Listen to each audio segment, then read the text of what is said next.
Yo, what's up guys? Good afternoon to everyone.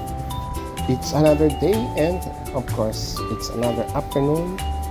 And here I am again na nakaisip na naman maggala ang nakakita ng isang lugar sa Facebook na pinopost ng karamihan na masarap, ano ba tamang word? Masarap, maganda, whatever. Basta maganda siyang puntahan. At ito po, nandito ko sa Giwan Island sa kabila ng Pearl Qatar. It's another new place na pwedeng pasyalan ng mga taga Qatar, ay mga nandito sa Doha. At maganda rito mag-chill. Pagka napuntahan niyo yung glass walk na yan, tawag na dyan glass walk kasi nga nilalakaran na puro glass, pero underneath ay may mga iba't ibang klaseng design. Napakaganda po niyan sa gabi. Nagkataon na hapon po pumunta, so yan, hindi masyadong maganda ang pagkakashot, pero napakaganda po niyan. Makikita niyo rin yan sa mga nagpo-post sa Facebook. Marami na nag-post, lalo na yung mga nandito sa Doha. So matagal ko nang balak puntahan to, pero ngayon lang ako nagkaroon ng time. At yan, mga bagong building, at hindi pa yan siguro mayroong part na na-occupy na, pero karamihan empty pa rin, wala pang nag-occupy. So napakaganda pong maglakad-lakad dito. Nakikita nyo naman, napakalinis, napakaganda. Imagine nyo na may mga ganitong klaseng development dito sa Qatar. Napakaliit na bansa, pero patuloy na nagde-develop ng mga lugar na pwede maging tourist spot tulad nito. Pagka nakita mo talaga siya, hindi mo isipin na sa Qatar ka. At malamang mag-occupy dito malamang mga western yan, mga Amerikano, mga England, or sa mga western o mga puti. Yan, karamihan makita nyo dito kasi napaka cozy ng buhay dito.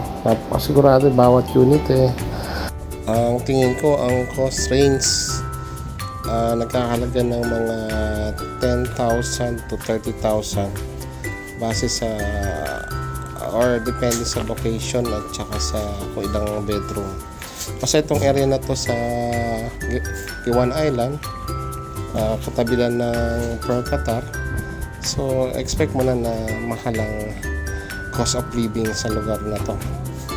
So hindi natin kaya, hanggang pasyal lang tayo.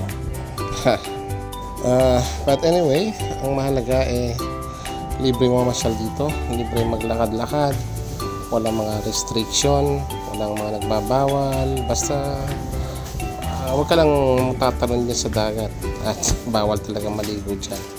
Pero may mga area dyan na exclusive. Doon sa kabila may doon, may yan lugar na yan.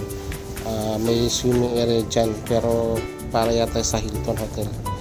Anyway, tuloy-tuloy po tayo sa paglalakad. At yung mga nakikita nyo, mga artificial plant na yan, lahat yan made of glass at may mga ilaw. At maganda rin yung tingnan sa gabi. Sa umaga kitang-kita na very colorful siya, di lalo na sa gabi. At kita nyo naman may mga ganitong klaseng view. Ewan ko lang kung di ka ma-amaze at mamangha sa ganitong view. At yan nga po, nag-selfie pa tayo, syempre para makita nyo naman yung kagupuan ni Kuya Hill, diba? Alright, so singit-singit ko lang yung pagmumukhang yan para naman makita nyo na ako yan nagbablog. Hindi po ako makapagsalita dyan, kaya dinadagdag ko na kasi nahiya ako sa mga nakakarinig. May mga tao dyan sa mga gilid-gilid. Ayan, katulad naman nagja-jogging na yan, naglalakad na yan. So baka sabihin kung ano nangyayari sa atin, kaya dab-dab na lang po natin. Okay? Pasensya na po kayo. Alright.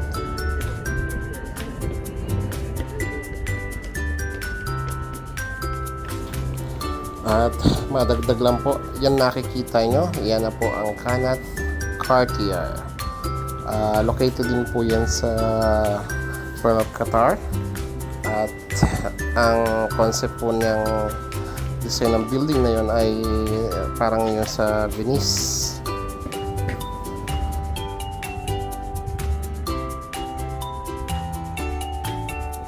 So ituloy lang po natin yung kadaldalan natin sa vlog na to para naman magkaroon ng narrator baga, pero yan, dinadab ko lang po para iwas copyright na rin po, baka copyright na naman yung music na ginagamit ko. So yan, enjoy lang po sa magandang view ng Diwan Island, at it's really amazing place to visit. So sa mga nakapanood to, punta lang po kayo dito, malapit lang po to sa Doha, from Souq or basta sentro ng Doha. It's around 15 to 20 minutes travel time lang po sa mga hindi pa nakakaalam ng lugar na to. Anyway, so na-amaze po talaga ako sa lugar na to, at sigurado ako sa mga nag-design ito, sa mga architect, I believe those were famous and high-paid architects. At talaga naman lahat ng work of art sa yaman ba naman ng Qatar, walang imposibleng magawa. Yan, everything is possible.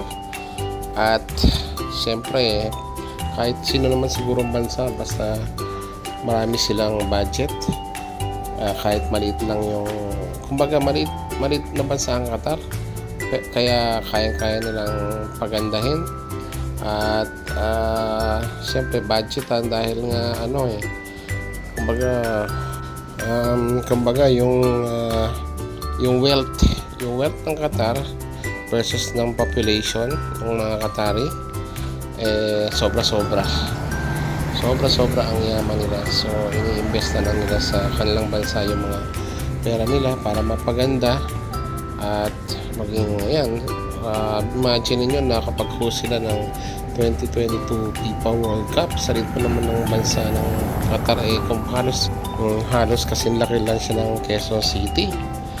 Imagine, nakaka-amaze talaga, nakaka-believe. Dati hindi kilala ang Qatar, pero nung nag-host sila ng FIFA World Cup, magugulat ka na, halos makikita mo na ang Qatar sa lahat ng news sa TV at syempre sa social media platform. Marami na nag-expose ng ganda ng Qatar, at katulad ako, kaya ang ginagawa ko, vlog, may makatsambang makapanood ng video ko, so makita nila itong mga biniblog ko, binibidyohan ko, talaga ma-amaze sila at posible magkaroon ng interest na mamasyal o mag-stop over dito, lalo na yung mga western yan or America na hindi na kailangan ng visa, pwede silang dumaan dito anytime. Lalo na halos sobrang open na ng Qatar, halos lahat ng gusto mo na nandito na, lahat ng good time, ng hangout, lahat ng klase ng enjoyment sa buhay, makikita at mararanasan nyo na dito sa Qatar. So ayan, imagine mo, napakaganda naman po talaga. Ay, sarap mag-swimming, pero siyempre bawal po dyan. Maganda po talaga kahit saang anggulo ko i-focus ang aking cellphone, wala ka talagang lahat makikita mo na napakaganda. At yan nga po, inabot na ako ng gabi at naglakad-lakad pa ako ng konti dito, pinapagod ko po ang aking sarili. Ayan, tuloy-tuloy lang po tayo. Imagine, kahit sa gabi makita yung napakaraming ilaw, very colorful, at lalakad pa ako hanggang doon, tapos uwi na. Alright, and yan po, nandito na ako sa The Pearl Photo Walk. Kasi yan, yung mga nakita yung mga iba't ibang picture, photos ng magagandang lugar dito sa Qatar. Nasa ilalim po siya ng tulay na part ng Pearl Qatar. Yan po yung kabuuan ng Pearl Qatar. Ang top view niya, ang aerial view niya, napakaganda po talaga.